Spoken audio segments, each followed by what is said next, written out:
तो दर्शक बंधु जदि आपण माने ए पर्यंत सुभद्रा योजनार प्रथम किस्तिर टंका पाई नांती ताहेले सरकारक तरफरु वर्तमान आपण मानक पई गोटे अपडेट मध्ये आसीची।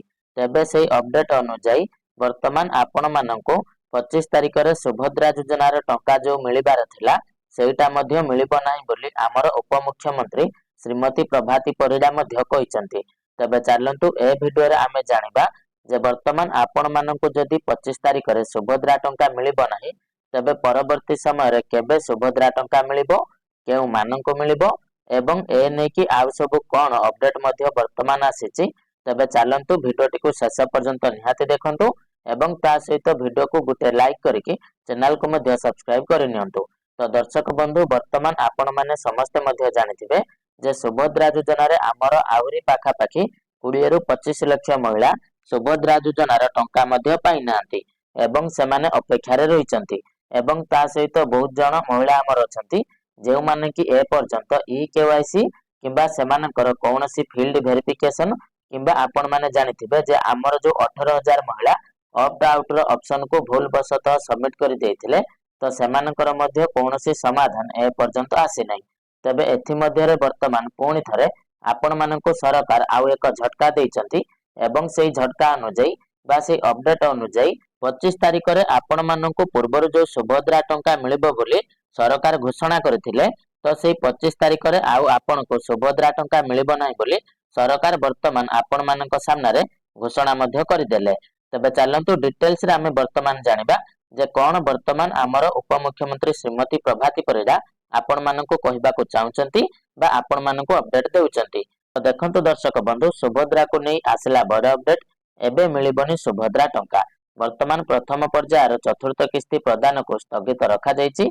जांच प्रक्रिया सरिबा परे हिताधिकारी खाता को जीव टंका 30 तारिख सुधा सब प्रकार जांच सरिबा को नै आशा रहिछि एनै सूचना देले उपमुख्यमंत्री प्रभाती परिडा। तो दर्शक बंधु आपण माने जानिथिबे जे आमर सरकार बा आमर उपमुख्यमंत्री श्रीमती प्रभाती परिडा आपण मानकर तृतीय पर्यायर जेतेबेले टंका देथिले से समय रे घोषणा मध्ये करथिले जे आगामी चतुर्थ पर्यायर सुभद्रा टंका आमर मां माउसी मानकु डिसेंबर 25 तारिख रे प्रदान करा जिवो एवं पुणी थरे पाखा पाखी 20 लाख महिला को टंका प्रदान करा जिवो एवं तापरे जो माने बाकी रहि जाउचंती सेमानकु पुणी थरे मार्च 8 तारिख पूर्वरु सुभद्रा योजनार टंका देई दिया जिवो एवं एही भली किछि घोषणा मध्ये आपण मानकर करा जेथिला।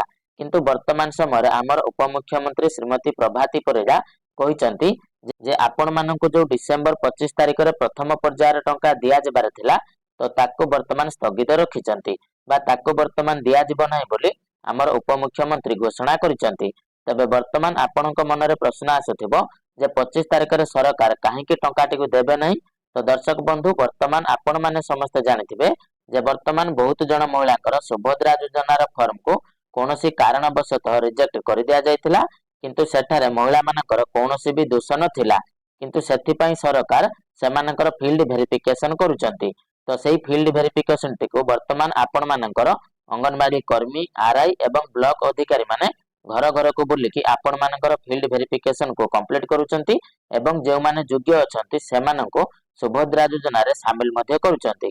किंतु ए पर्यंत एमिति बहुत सारा हमर मां माउसी बा बहुत सारा हिताधिकारी अछंती जे मानकर फील्ड वेरिफिकेशन होई पारे नै एवं ता सहित जानिथिबे आपण माने जे वर्तमान हमर 18000 महिला भूल बसतः ऑप्ट आउट सबमिट करके वर्तमान सुभद्रा योजना रो बाद मध्ये पड़ी जायचंती आउ सेमानक पई वर्तमान सुधा भी सरकार कोनोसी समाधान आनि नांती। तबे निश्चित भाबर ए सब समस्यार समाधान करबा पई सरकार टिके समय मागिचंती बा सरकार वर्तमान किछि समय मध्ये नैचंती। तबे वर्तमान से समय भितरे सरकार पुणी थरे आपण मानकर ए सब समस्यार समाधान करबा को चेष्टा करिवे एवं प्रकृत योग्य हिताधिकारी को टंका देबे बोली आमर उपमुख्यमंत्री श्रीमती प्रभाती परिडा मध्ये कहिसंती। तबे आपण मानकर डिसेंबर 30 तारिख सुधा सब प्रकार जांच सारिबा को आशा रहिछि।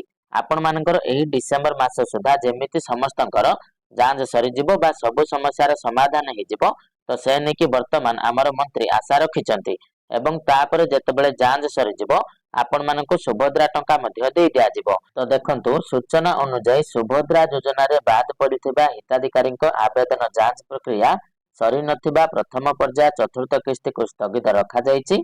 କେୱାଇସି ସଠିକ୍ କରିବାକୁ 5,11,000 ମହିଳାଙ୍କୁ ଆଉ ସୁଯୋଗ ମିଳିବ। ଯଥାଶୀଘ୍ର ବାୟୋମେଟ୍ରିକ୍ ଜରିଆରେ ଇ କେୱାଇସି କରିବାକୁ ଉପମୁଖ୍ୟମନ୍ତ୍ରୀ ଅପିଲ କରିଛନ୍ତି। ତ ଦର୍ଶକ ବନ୍ଧୁ, ବର୍ତ୍ତମାନ ସମୟରେ ବି 5,11,000 ମହିଳା ବର୍ତ୍ତମାନ ସେମାନଙ୍କର ଇ କେୱାଇସି ବା ବାୟୋମେଟ୍ରିକ୍ ଭେରିଫିକେସନ କରିନାହାନ୍ତି। ତ ସେମାନେ ବର୍ତ୍ତମାନ ଯେଉଁ ଜନସେବା କେନ୍ଦ୍ରରେ ଆବେଦନ କରିଥିଲେ, ତ ସେଠାକୁ ଯାଇକି ସେମାନେ ଆପଣଙ୍କର କଣ କରିବେ ନା ଇ କେୱାଇସି କରିନେବେ, ନା ଆପଣ ମାନେ ବାୟୋମେଟ୍ରିକ୍ କିମ୍ବା ଓଟିପି ସାହାଯ୍ୟରେ ଏହି ଇ କେୱାଇସି ଭେରିଫିକେସନ କୁ କରିନେବେ, ଯାହା ଦ୍ୱାରା ଆପଣ ମାନେ ସୁଭଦ୍ରା ଯୋଜନାର ଟଙ୍କା ମଧ୍ୟ ପାଇପାରିବେ। ତ ଏଭଳି କିଛି ଅପଡେଟ ମଧ୍ୟ ଆପଣ ମାନଙ୍କ ପାଇଁ ରହିଛି। ତ ନିଶ୍ଚିତ ଭାବରେ ଆମର ଯୋଉ ସବୁ ମହିଳା ମାନେ ଏପର୍ଯ୍ୟନ୍ତ ସୁଭଦ୍ରା ଟଙ୍କା ପାଇନାହାନ୍ତି, ତ ସେମାନେ ଯୋଉ ଜନସେବା କେନ୍ଦ୍ରରେ ଆବେଦନ କରିଥିଲେ, ତ ସେଇ ଜନସେବା କେନ୍ଦ୍ରକୁ ଯାଇକି ଆପଣ ମାନଙ୍କର ଷ୍ଟାଟସକୁ ଯାଞ୍ଚ କରନ୍ତୁ। ଏବଂ ଯଦି ସେଠାରେ ଆପଣ ମାନଙ୍କର ଇ କେୱାଇସି ଅପସନରେ ପେଣ୍ଡିଂ ରହିଛି ବା ଆପଣ ମାନଙ୍କର ଅଣ୍ଡର ପ୍ରୋସେସ ଦେଖାଉଛି, ତାହେଲେ ନିଶ୍ଚିତ ଭାବରେ ଆପଣ ମାନେ ମଧ୍ୟ ଆପଣଙ୍କର ବାୟୋମେଟ୍ରିକ ଭେରିଫିକେସନ କରନ୍ତୁ। ତ ଦେଖନ୍ତୁ, ଏଠାରେ ମଧ୍ୟ ଲେଖି ଦିଆଯାଇଛି ଓଟିପି ଜରିଆରେ ଇ କେୱାଇସି କରିଥିଲେ, ଏବେ ବାୟୋମେଟ୍ରିକ ଜରିଆରେ ଇ କେୱାଇସି କରିବାକୁ ପଡିବ। ତ ଦର୍ଶକ ବନ୍ଧୁ, ଆପଣ ମାନଙ୍କୁ ବର୍ତ୍ତମାନ ଯେମିତି ମୁଁ ପୂର୍ବରୁ କହିଥିଲି, ଯେଉଁମାନେ ଓଟିପି ଜରିଆରେ ଇ କେୱାଇସି ଭେରିଫିକେସନ କରିଥିବେ କିନ୍ତୁ ବର୍ତ୍ତମାନ ସେମାନେ ଯଦି ସୁଭଦ୍ରା ଟଙ୍କା ପାଇନାହାନ୍ତି, ତାହେଲେ ସେମାନଙ୍କୁ ବର୍ତ୍ତମାନ ବାୟୋମେଟ୍ରିକ ଜରିଆରେ ଭେରିଫିକେସନ କରିବାକୁ ପଡିବ। ତ ବାୟୋମେଟ୍ରିକ ଭେରିଫିକେସନ କହିଲେ କଣ ନା ଆପଣ ମାନଙ୍କୁ ଫିଙ୍ଗର ପ୍ରିଣ୍ଟ ଦେବା ପାଇଁ ପଡିବ, କିମ୍ବା ଆପଣ ମାନଙ୍କୁ ଆଖି ସ୍କାନ କରିବାକୁ ପଡିବ, କିମ୍ବା ଆପଣ ମାନଙ୍କର ଆପଣ ଫେସ କୁ ସ୍କାନ କରିକି ଇ କେୱାଇସି କୁ ଭେରିଫିକେସନ କରିବାକୁ ପଡିବ। ତାପରେ ଯାଇକି ଆପଣ ମାନେ ସୁଭଦ୍ରା ଟଙ୍କା ମଧ୍ୟ ପାଇପାରିବେ ବୋଲି ସରକାର କହୁଛନ୍ତି। ତେବେ ଏହି ସବୁ ଇ କେୱାଇସି ଯାଞ୍ଚ ପରେ ଚତୁର୍ଥ ପର୍ଯ୍ୟାୟ ସୁଭଦ୍ରା ଟଙ୍କା ଦିଆଯିବ। କମନ ସର୍ଭିସ ସେଣ୍ଟର ବା ଜନସେବା କେନ୍ଦ୍ରରେ କରିପାରିବେ କେୱାଇସି ଯାଞ୍ଚ। ଯେମିତି ଆପଣ ମାନଙ୍କୁ ବର୍ତ୍ତମାନ ମୁଁ କହିଲି, ଆପଣ ମାନେ ଆପଣଙ୍କ ମୋବାଇଲ ଫୋନରେ ଏସବୁ କାମକୁ କରିପାରିବେ ନାହିଁ। ଆପଣ ମାନେ ଆପଣଙ୍କ ନିକଟସ୍ଥ ଜନସେବା କେନ୍ଦ୍ର କିମ୍ବା ମୋ ସେବା କେନ୍ଦ୍ରକୁ ଯିବାକୁ ପଡିବ। ତ ନିଶ୍ଚିତ ଭାବରେ ଯେଉଁମାନେ ବି ଏପର୍ଯ୍ୟନ୍ତ ସେମାନଙ୍କର ଇ କେୱାଇସି କୁ ଚେକ୍ କରିନାହାନ୍ତି, ସେମାନେ ନିଶ୍ଚିତ ଭାବରେ ଜନସେବା କେନ୍ଦ୍ରକୁ ଯାଇକି ଚେକ୍ କରନ୍ତୁ ଏବଂ ଏହି ଇ କେୱାଇସି ଭେରିଫିକେସନ ତୁରନ୍ତ ମଧ୍ୟ କରିନିଅନ୍ତୁ। ଏବଂ ତା ସହିତ ଦେଖନ୍ତୁ, ଅନ୍ୟପଟେ ଏବେ ଯାଏ 31,000 ମହିଳା ବାଦ ପଡିଛନ୍ତି।